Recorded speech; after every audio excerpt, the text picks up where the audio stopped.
Yoga is a practice that connects the body and mind. Definition of yoga means union.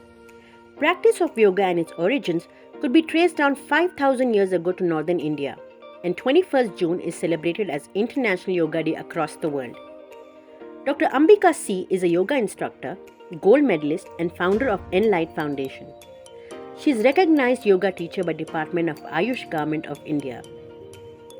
Dr. Ambika has been practicing yoga for almost 25 years, and she has high range book for world record and Yoga World Book of Yoga World Records India accomplishments to her credit.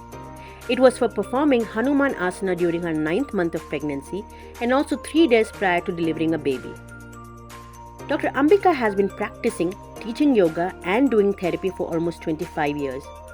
She also teaches yoga to underprivileged children, children with disabilities, visually impaired children, and also senior citizens.